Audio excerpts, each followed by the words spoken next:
Hello my dear student, थोड़ी तबीयत खराब थी इसलिए मैंने इस क्लास को स्टार्ट नहीं कर सका। तो आज हम लोग डिस्कशन करेंगे इसी चैप्टर को प्रोसेस करते हुए करंट इलेक्ट्रिसिटी के पार्ट में थोड़ा सा प्रीवियस के लेकर के जाते हैं। हमने क्या क्या चीज़ पढ़ा? सबसे पहले चार्ज को पढ़ लिया, how to repel and attract charges to each other, ये हम लोगों ने सीखा। माइकल फैराडे का रूल भी हमने सीखा। आज हम लोग उसी चीज़ को आगे बढ़ाते हैं, ठीक है। ये हमारे उस चैप्टर को समझने में हेल्पफुल होगा। टॉपिक है electric field. Electric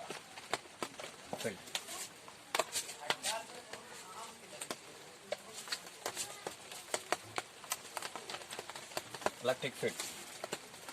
It is a region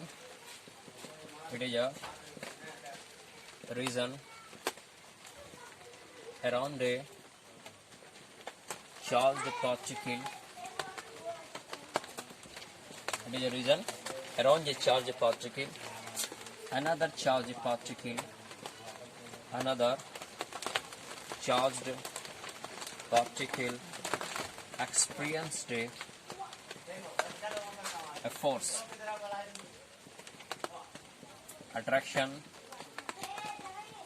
or repulsion called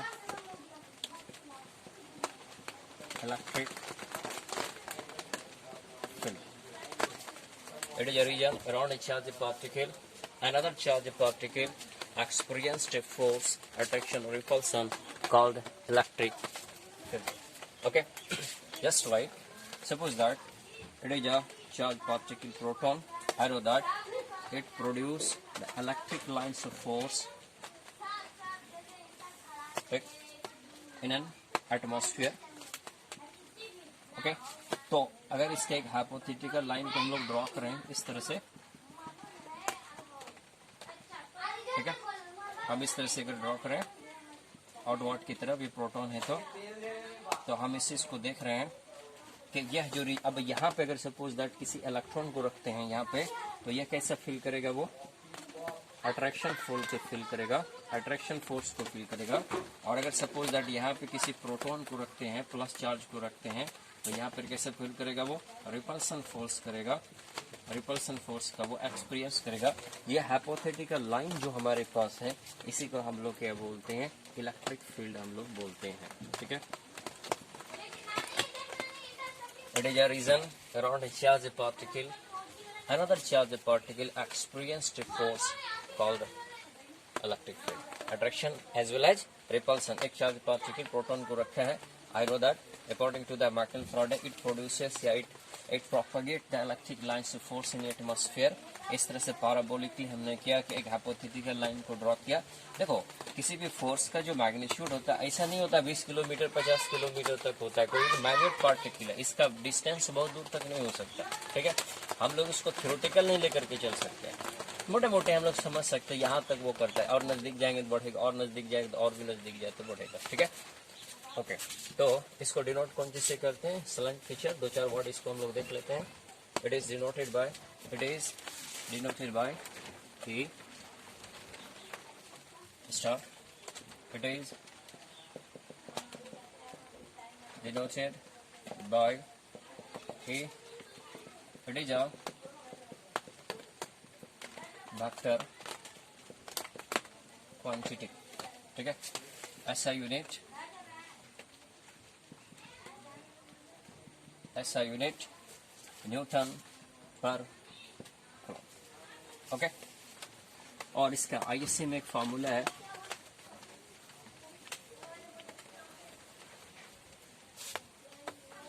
that is E equal to 1/, इसका रिक्वायरमेंट तो नहीं है, फिर भी लिख देते हैं Q/R², या फिर F equal to Q into E, हम लोग आगे लिखेंगे, ओके।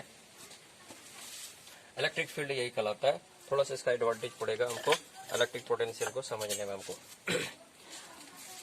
अब ये है एक लॉ हमारे पास है जिसको कुलम्ब्स लॉ बोलते हैं कि दो चार्ज पार्टिकल के बीच में अट्रैक्शन और रिपल्सन फोर्स तो होता है, जो माइकल फैराडे से हम बताया कितना होता है, how many magnitude requirement, how many force will be developed between to the two charged particle, and I will try to learn how which factors are depend to its, किस factor पे ये depend करेगा, किसकी वजह से ये बढ़ेगा, किसकी वजह से ये घटेगा। उस लॉ को किसने दिया था, एक साइंटिस्ट था जिसका नाम क्या था, कुलम्ब, उसी ने दिया कुलम्ब्स लॉ। थोड़ा सा इसका है लेकिन इसका और भी रिक्वायरमेंट पड़ेगा। हम तो बार बार कहते हैं ना, इस चैप्टर का थोड़ा सा एडवांटेज हमारा क्या पड़ता है, पीरियोडिक क्लासिफिकेशन में पड़ता है, वहां भी इस चीज को समझने में हमको थोड़ा सा हेल्पफुल करेगा। कुलम्ब्स लॉ क्या कहता है, कुलम्ब्स लॉ हम लोग जानते हैं, when two charged particle are kept at a distance,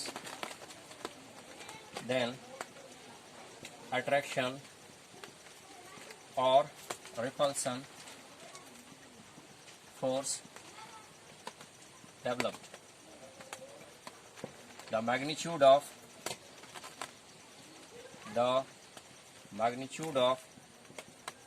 attraction and repulsion force depends upon the, ठीक है। पहला suppose that is a formula भी लेते हैं एक फिगर के साथ, ये सपोज दैट प्लस चार्ज है, ये Q1 है, इसको R डिस्टेंस पे रखते हैं, ये मान लिया जाए ये भी चार्ज पार्टिकल Q है। I know that both will repel to each other with an equal force, दो बॉडी के बीच में equal opposite force F force के साथ लगता है। The when the two charge particle repulsion for develop करते हैं, the magnitude of attraction force depend upon, पहला magnitude of force depends upon the force is directly proportional to the product of charge. Force is directly proportional to the product of charge. That is, you can write F is directly proportional to the Q1, Q2. And second, force is inversely proportional to the square of the distance. Square of the distance you can see here. That is, I can write F is inversely proportional to the 1 by R square. ये दो factor हमारे पास होता है, फिर इसका हम लोग थोड़ा डिस्कशन और भी करेंगे। दो चार्ज पार्टिकल बढ़ेगा या घटेगा वो किस पे डिपेंड करेगा, दो फैक्टर और एक फैक्टर है जो कि हम लोग क्लास 10 में हम लोग इसको डिस्कशन नहीं करते हैं। इसके बीच में एटमॉस्फेयर को हम लोग बात करते हैं, फिलहाल हम लोग एयर लेते हैं।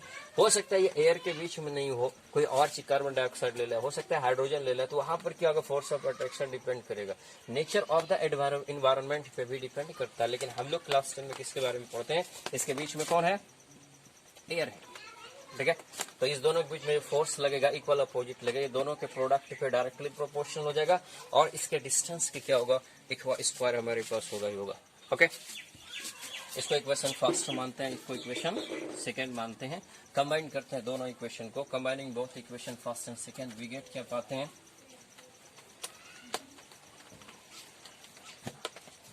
Combine equation first and second, we gate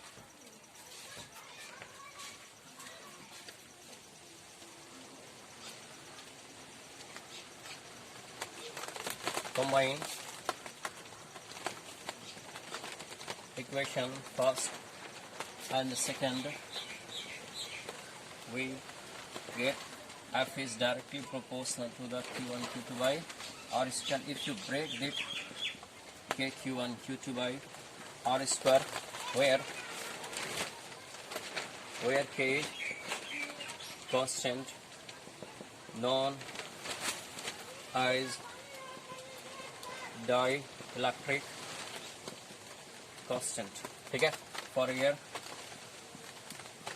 के का वैल्यू 1/4 पाई एप्सिलॉन होता है, इसका पूरा क्या होता है 10⁻9 होता है।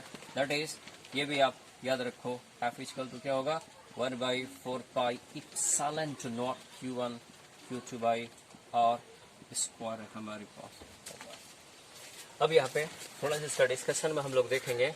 अगर महसूस करो तो समझो इस बात को कि अगर आपने यहाँ पे एक छोटा सा मैग्नेट रखा है, छोटा मैग्नेट और एक छोटा मैग्नेट, ठीक है, जो फोर्स होगा वो आपके ब्रेन में क्या, अगर इसी जगह आपने एक बड़ा फोर्स को रखा इस फोर्स को बड़ा मैग्नेट को रखा, दोनों के बीच में जो फोर्स लगेगा इस कंडीशन में फोर्स ऑफ अट्रैक्शन या रिपल्शन क्या होगा, पहले के कंडीशन में क्या होगा, ज्यादा होगा। या फिर ये इस दोनों को यहाँ पे रखे हैं, ठीक है, जो फोर्स लगेगा, अब इसी दोनों को क्या कर देते हैं हम लोग, फार कर देते हैं, दोनों के बीच का गैप को बढ़ा देते हैं। ऑफकोर्स दोनों के बीच में अट्रैक्शन रिपल्शन क्या होगा, डिक्रीज कर जाएगा। और यहाँ भी उसी तरह से कहता है कि अगर 1 कूलम की चार्ज और 1 कूलम की चार्ज दोनों को हम लोग सेपरेटेड रखे हैं, 1 कूलम 1 कूलम की चार्ज और 1 कूलम की चार्ज को हम लोग इसके बीच का अट्रैक्शन, और इसी जगह हम लोग सेम डिस्टेंस में मान 1 मीटर के रखे हैं, 5 कूलम की चार्ज को 1 मीटर के रखते हैं और फिर 5 कूलम की चार्ज का, ऑफकोर्स इस कंडीशन में अट्रैक्शन फोर्स क्या होगा, ज्यादा होगा। लेकिन अगर 5 कूलम चार्ज के बीच के हम लोग डिस्टेंस को क्या कर देते हैं, हम लोग बढ़ा देते हैं, 5 कूलम चार्ज, ऑफकोर्स इस कंडीशन में अट्रैक्शन फोर्स क्या होगा, डिक्रीज कर देता है। तो हमें अच्छा एक बात और भी, यहाँ यह पहला कंडीशन था, अच्छा यहाँ पे कहता है 5 कूलम की चार्ज को रखें और यहाँ पे 4 कूलम को चार्ज को रखें, ऑफकोर्स इस वक्त अट्रैक्शन फोर्स क्या हो जाएगा, डिक्रीज कर जाएगा।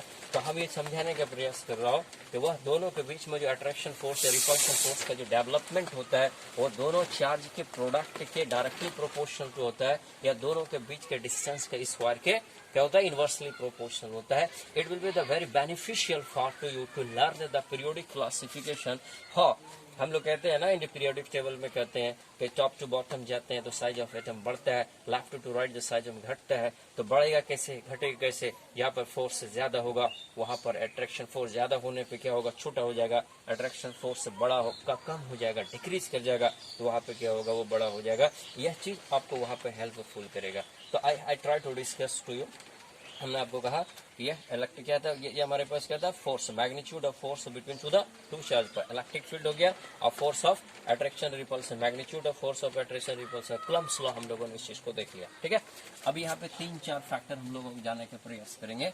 इलेक्ट्रिक पोटेंशियल पढ़ेंगे, फिर हम लोग मीडियम को पढ़ेंगे। मीडियम में हम लोग पढ़ते हैं कि अलग अलग कंडक्टर क्या होता है, इंसुलेटर क्या होता है, इसके बारे में हम लोग कंप्लीट डिस्क्रिप्शन देखने का प्रयास करेंगे। साथ ही साथ हम लोग ये भी देखेंगे रेसिस्टेंस क्या चीज है, ये रेसिस्टेंस कहाँ से आता है, कंडक्टर में फ्री इलेक्ट्रॉन होता है वो कहाँ से आता है, क्या मैं लेकर आता हूँ या गॉड गिफ्टेड होता है, इस चीज को केमिस्ट्री और फिजिक्स से ताना बाना से हम लोग पढ़ने का बाद एक फिलहाल अभी हम लोग समझते हैं कि कंडक्टर के बारे में हम लोग पहले समझेंगे, तब फिर इलेक्ट्रिक पोटेंशियल। अब देखो क्या है, मेरा सर्किट इस तरह से बनता है, ये एक सोर्स हो गया,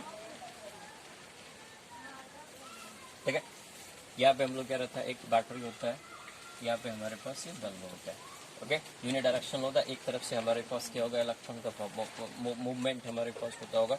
इसको हम लोग क्या बोलते हैं, सोर्स, इसको हम लोग क्या बोलते हैं, मीडियम बोलते हैं, इसको हम लोग क्या बोलते हैं, लोड हम लोग बोलते हैं। सोर्स के बारे में हम लोगों ने डिस्कशन कर लिया अभी, कि कोई भी एटम इलेक्ट्रॉन को लूज करता है, इलेक्ट्रॉन के पास चार्ज होता है, उस इलेक्ट्रॉन को किसी जगह हम लोग स्टोर करके रखेंगे, ठीक है, और स्टोर करके रखेंगे, उसमें रिपल्सन फोर्स का डेवलपमेंट होगा। रिपल्सन फोर्स का डेवलपमेंट होगा तो कोई भी चीज बाहर जाने का प्रयास करेगा।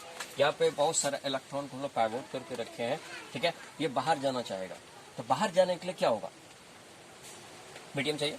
किसी भी चीज को कहीं दूर भागना है तो उसके लिए मीडियम छेकने चाहिए। और मेरे पास रियल लाइफ में मीडियम 3 होता है, सॉलिड, लिक्विड और गैस। आप लोग जानते हैं इस बात को कि हमारे पास जो गैसियस मीडियम है, कार्बन डाइऑक्साइड, ऑक्सीजन या कोई भी गैसियस सब्सटेंस है, वो कहता है कि बाइट कंडक्टर ऑफ इलेक्ट्रिसिटी। या फिर हम लोग सोडियम के बारे में कहता है, आयरन के बारे में कहता है गुड कंडक्टर ऑफ इलेक्ट्रिसिटी होता है, ठीक है। थोड़ी सी हम लोग देख लेते हैं, ओके। जैसे हम लोग मीडियम, अभी क्या पढ़ने के लिए जाएंगे, हम लोग मीडियम पढ़ने के लिए जाएंगे, और उसी में हम लोग फिर इलेक्ट्रॉन देखेंगे। पहले अलग डेफिनेशन देख लेते हैं मीडियम। तो मेरे पास मीडियम कितना होता है, मीडियम 3 होता है, सॉलिड, लिक्विड और गैस, ठीक है। पहले गैसेस मीडियम, इसके बारे में कहता है कि it is a bite conductor of electricity, it is a bite conductor of, it is a bite conductor of electricity, it is a bite conductor of electricity, ठीक है, it is a bite conductor of electricity. कहता है कोई भी gas जो है, gaseous medium जो है ना, वो नॉन मेटेलिक सब्सटेंस से बना हुआ, जैसे carbon dioxide, oxygen, carbon monoxide, nitrogen. All 12 things are made up of the carbon and oxygen. I know that इसका 6 होता है, 2 और 4 होता है, 8 होता है, 2 और 6 होता है. नाइट्रोजन हमारे पास होता है 7, 2 और 5. Both are carbon, oxygen, nitrogen. All are the non-metal. ठीक है. और नॉन मेटल के बारे में हम लोग क्या जानते हैं?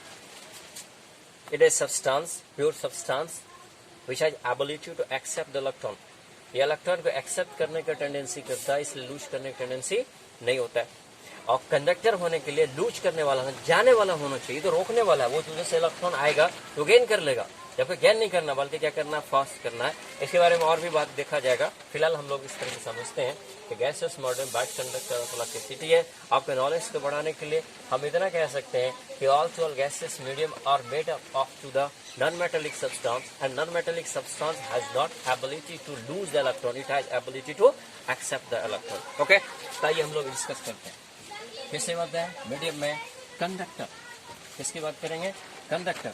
कंडक्टर के inside my dear student, I would like to say that in a conductor God gifted there are the two things, there are the two properties are present in here.